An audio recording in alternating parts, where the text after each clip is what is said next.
Mountain Time, Friday, August 4th, 2020. This is Alignment with Rebecca, where we play in the sandbox of ideas.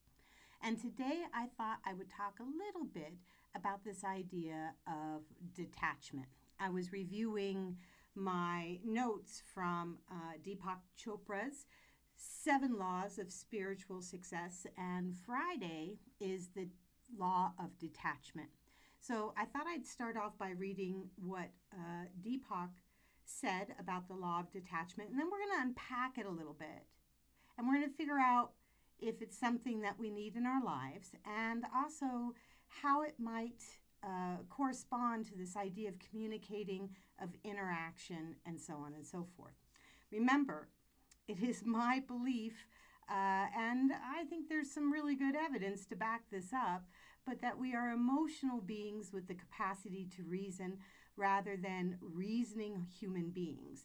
And the reason I say that there's evidence to back this up is because philosophers and other people have been talking about this since the beginning of written language. There's the Harpocat. Harpocam.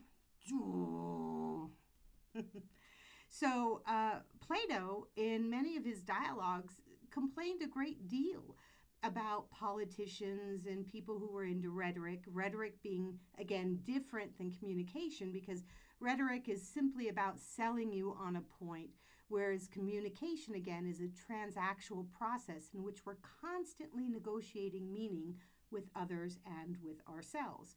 If we're negotiating meaning, we aren't simply trying to sell an idea. We're trying to come about an understanding between us and others and us and ourselves about what the world means or the idea is that we are trying to unpack.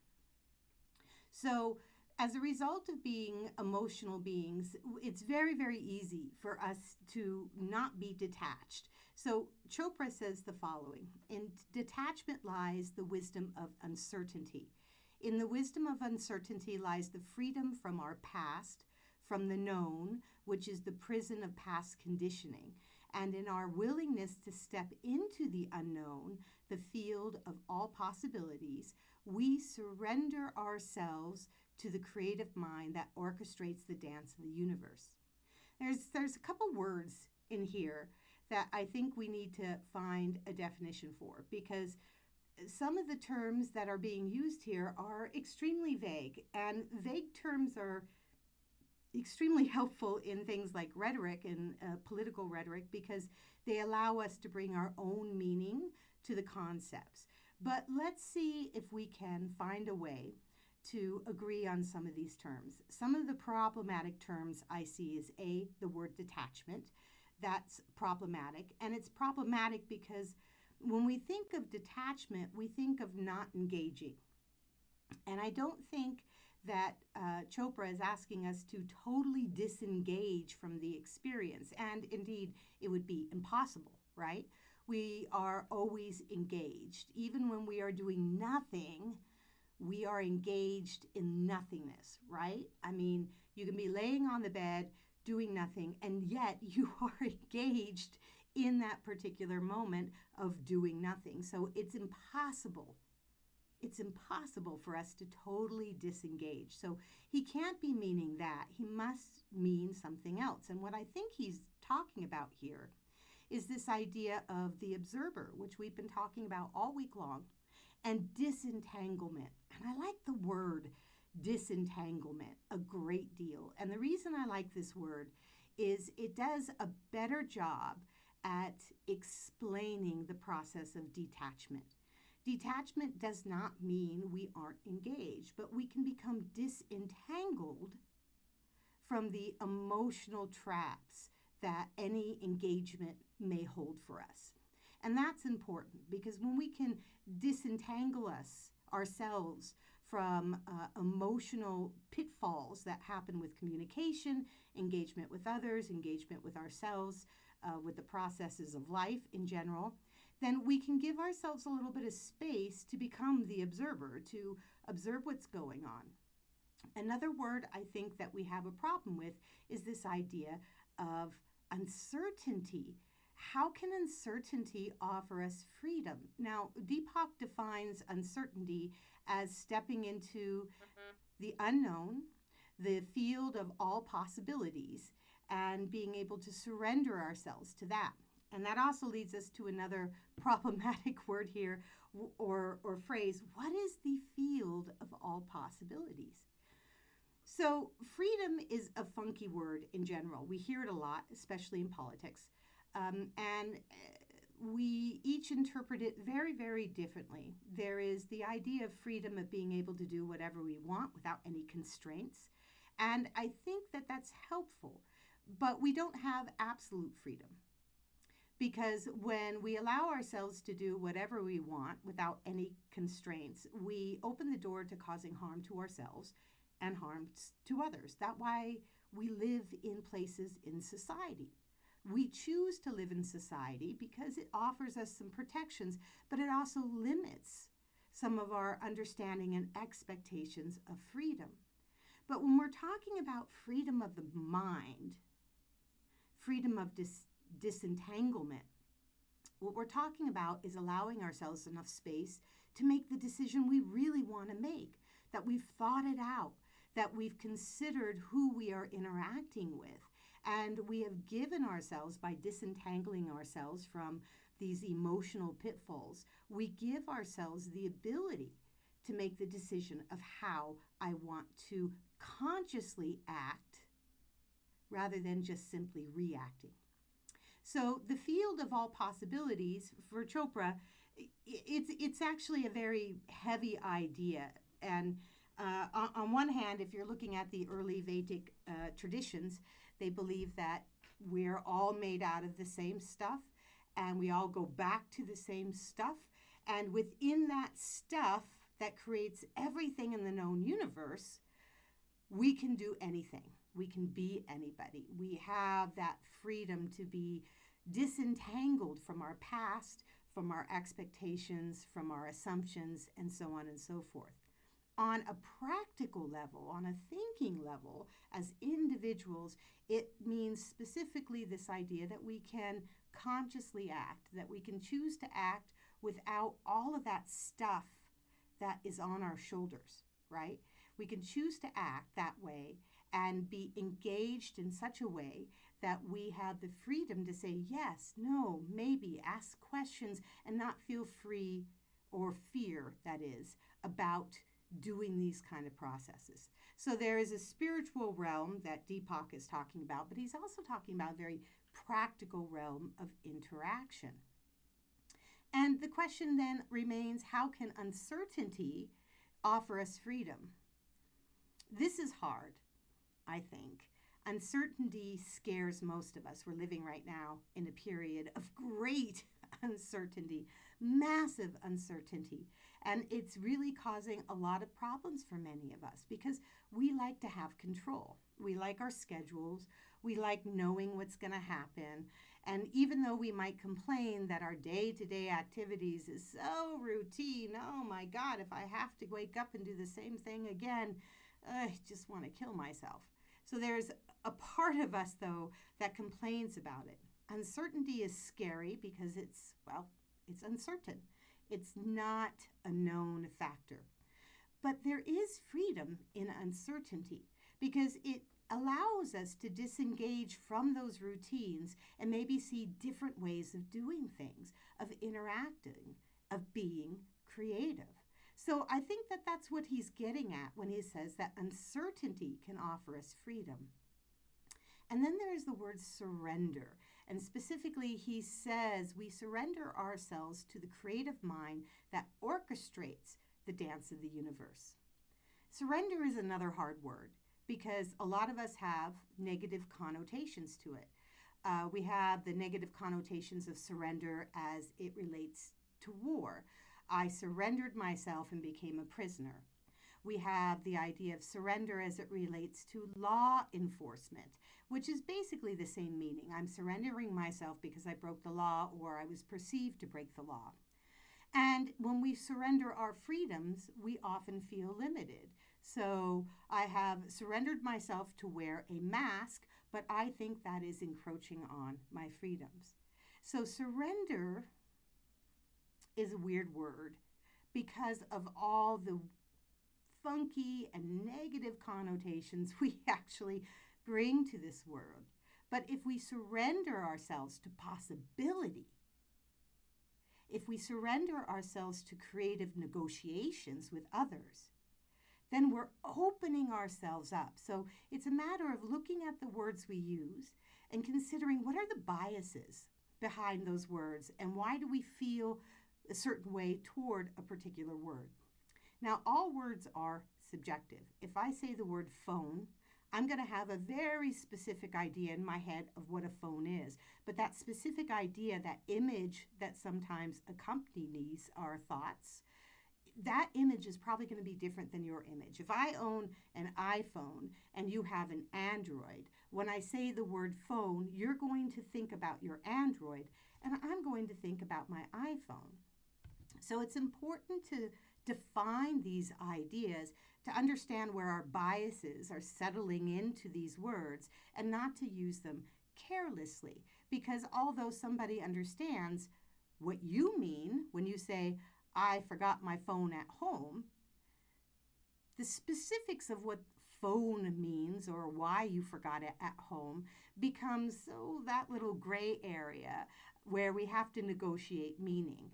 And when it comes to words like surrender, field of possibilities, uncertainty, and detachment, then it really becomes super important to understand how we view and relate to these words and how these words relate back to us. The idea of detachment has really pissed me off over the years. And it's pissed me off because I really felt like it meant I'm not supposed to be engaged in the process. It took me a very long time, and I'm still struggling with it, about this idea of how detachment will allow me to have more potential ways of acting, of thinking, of relating to other people. But once we realize that the word itself holds for us some negative connotations or some massive assumptions, then we can start to pick through the actual meaning and be able to settle with it a lot better. So that's why I kind of settled on this word of disentanglement. Because for me, that brings sharper meaning to what Deepak Chopra is trying to communicate with this law of detachment. So now that we have kind of an operational definition out of the way, let's consider why detachment is actually helpful. So it doesn't mean, again, that we are detached from the experiences in the sense that we are still part of the experiences. Again, at the top of the broadcast, I said it's impossible to be detached from life processes. It just is. We're always engaged to some way, some level, whether we're conscious of it or not. And it simply means that we are getting ourselves enough space emotionally that we can see the experience for what it really is. We can examine the information for what it really is. And we can think logically about the interactions, no matter what those interactions are. And in that sense, we're giving ourselves freedom. We're giving ourselves opportunity to consciously make decisions about how we really want to respond to a situation or a conversation or something going on in the world. We aren't just simply reacting emotionally. And this is important because right now, in our particular culture, and I imagine in cultures all around the world, we are addicted to rage. We are seriously addicted to rage. We have become a society that has rage on social media. And social media, because of the algorithms that says how many times somebody's clicked a like or forwarded, retweeted something, that means it's an interesting post. Therefore, rage spreads like a virus. So we see it on social media, we see it on talk radio, we see it on our TV sets, in our offices, in our workplaces. I can't tell you how many rage emails come into my inbox where I work on a regular basis. Anger, frustration. It's just amazing.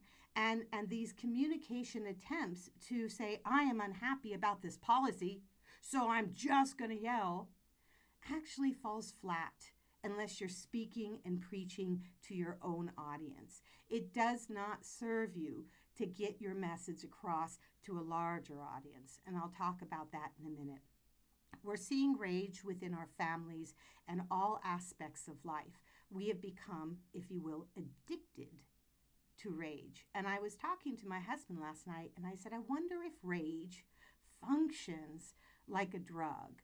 Like, what does it give us that makes it so compelling to keep ourselves in this space of anger? So I did a little research and I came across an amazing study. And the review of the study was done by Robert George for Medical News Today, and he offered a review of the study on June 2nd, 2010. And this is a study out of the University of Valencia. And it was, let me see if I have the right information for everybody. Where is it?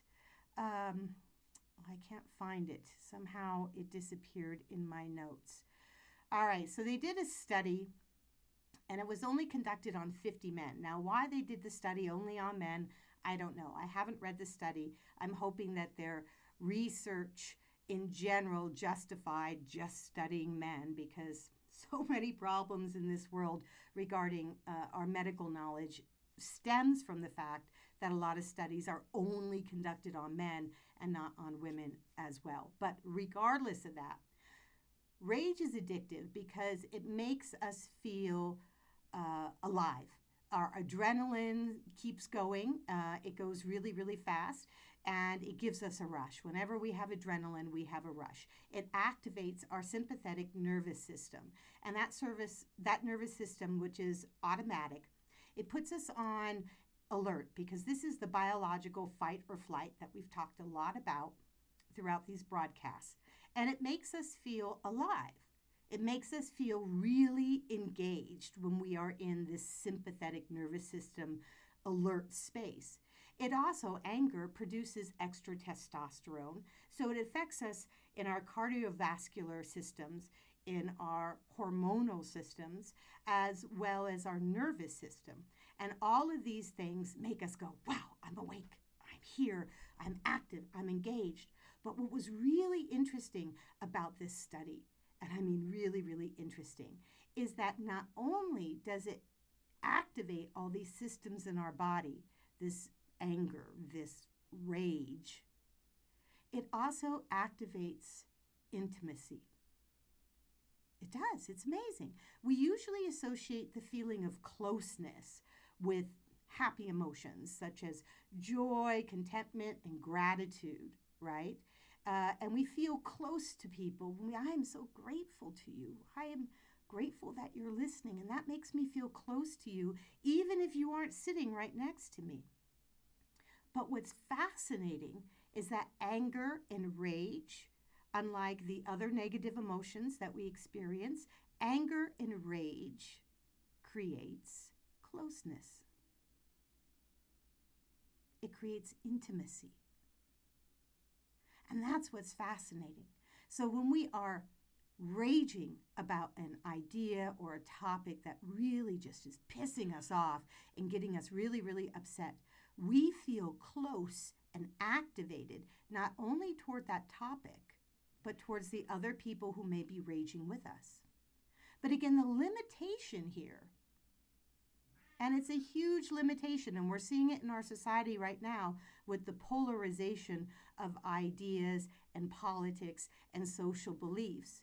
What the limitation is, we are only speaking in that moment to our audience who already agrees with us.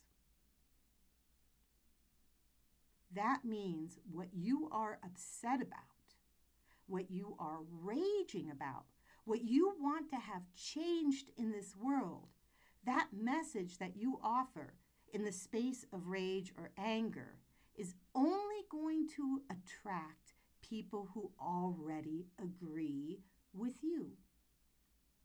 And the idea is that we need people outside of our scope to also agree with us. We need a wider audience.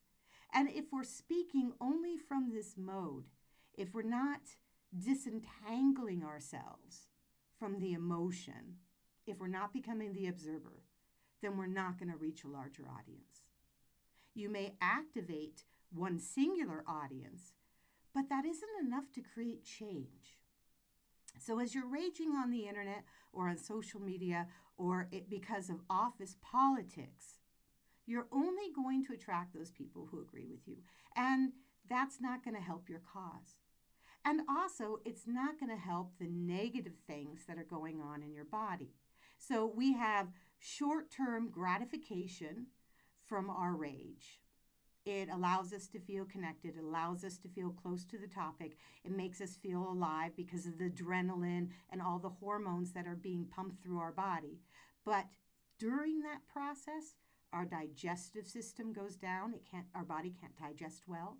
Our nervous system shuts down to some degree, except for where we need it to alert us to potential danger. And our ability to function throughout the rest of the day is pretty much shot to hell. And the reason it's shot to hell is simply this: we're too exhausted after our rage. So in order to get out of this loophole, we have to become the observers. We have to be disconnected from those aspects, those emotional aspects that keep us tied to the past, that keep us tied to our assumptions, that keep us tied to our biases, and doesn't allow us to grow. So today, what we're going to do during our meditation, and I have new music for you. Yes, I do. This is garden music by my dear, he's not my friend, I wish he was, Kevin MacLeod. And you can get his music at impatech.filmmusic.io. And I have placed the Creative Commons license in the comments there. So if you want to download it for yourself, you can. Kevin, dude, I want to learn music under you. One of my goals is before I die is to become a musician. Let's talk, because I think you're incredible. The man produces so much music. It's just mind-blowing, his talent and his gifts to this world. And here's our garden music. So today I'm going to give us 3 intentions. And they're not intentions that I've come up with. They're actually from the 7 laws of spiritual success. And they're on detachment, disentanglement, if you will.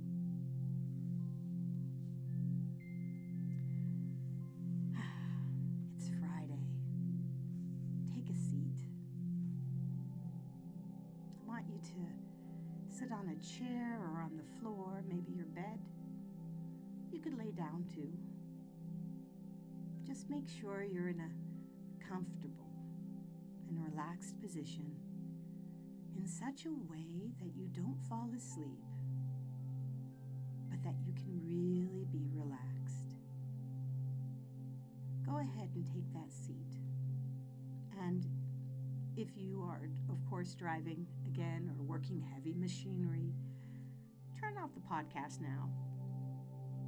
You can return to it later and do the meditation. I just had a comment on Facebook saying, there you go, preaching to the choir. Well, I am on Facebook, that's true. But hopefully on Periscope and Twitter and YouTube, maybe my hope is that I'm reaching out to other people who might not have heard or thought about these things. Now I want you to start to breathe. And thank you, Vaughn, for that comment. Remember to breathe in for a count of 5. Hold your breath for a count of 1 or 2. And then elongate that exhale for a count of 6 or 7.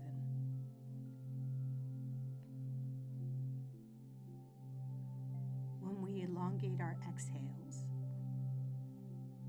we are helping to disentangle ourselves from that sympathetic reaction, and we put ourselves in the parasympathetic space of rest and digest.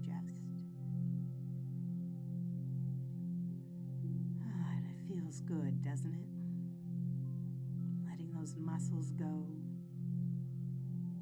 Maybe you're holding in your jaw or in your shoulders.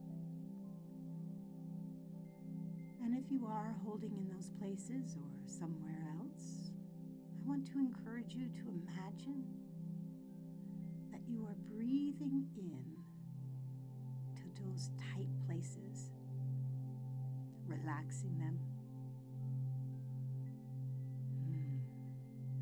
letting it go. And just focus on your breath.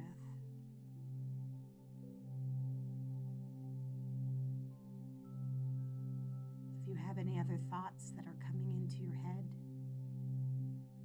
things like your to-do list, your worries, your fears, just send them away on a little cloud.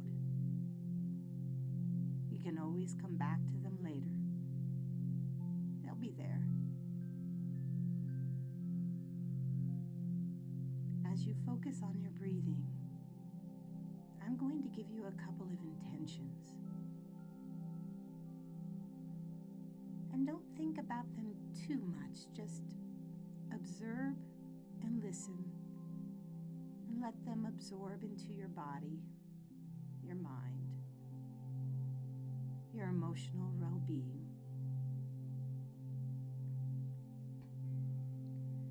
Today, I will commit myself to detachment. I will allow myself and those around me the freedom to be as they are. I will not rigidly impose my idea of how things should be. I will not force solutions on problems, thereby creating new problems. I will participate in everything with detached involvement.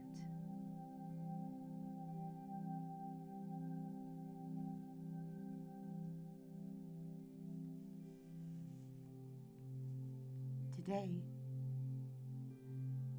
I will factor in uncertainty as an essential ingredient of my experience.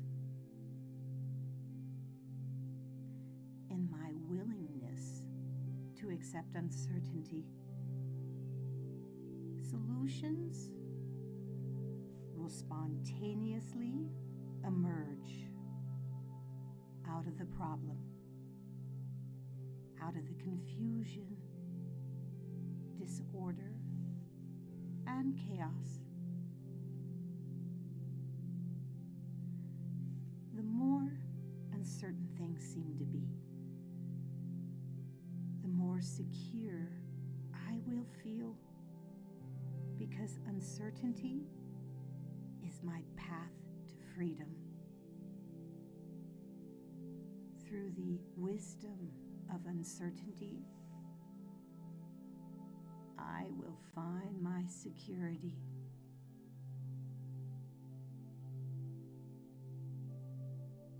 And finally,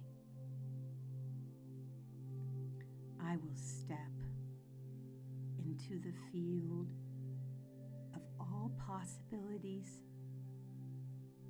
and anticipate the excitement that can occur when I remain open to the infinity of choices. When I step into the field of all possibilities, I will experience all the fun, adventure, magic, and the mysteries of life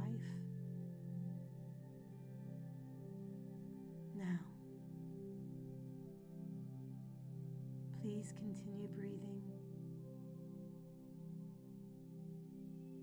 allowing the breath to help you digest these ideas.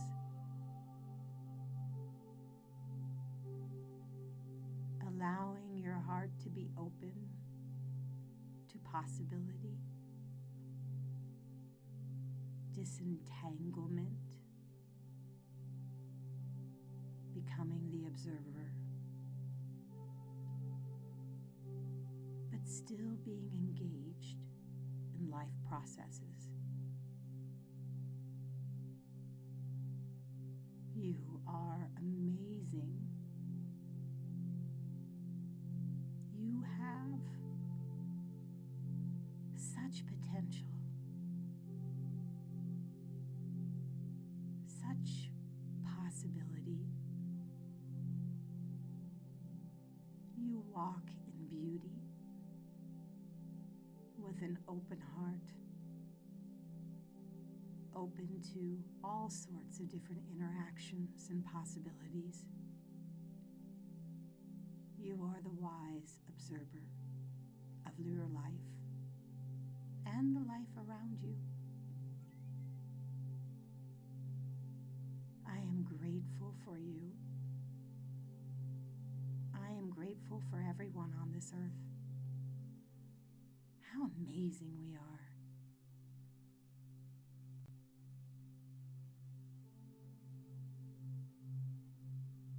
Thank you for joining me this week. I will be back next Tuesday. I'm not sure yet what the theme will be. I'm playing with a few, but Thursday through Friday, 9 a.m. Mountain Time. Aloha, mahalo, and of course, namaste. Take care. Have a wonderful weekend.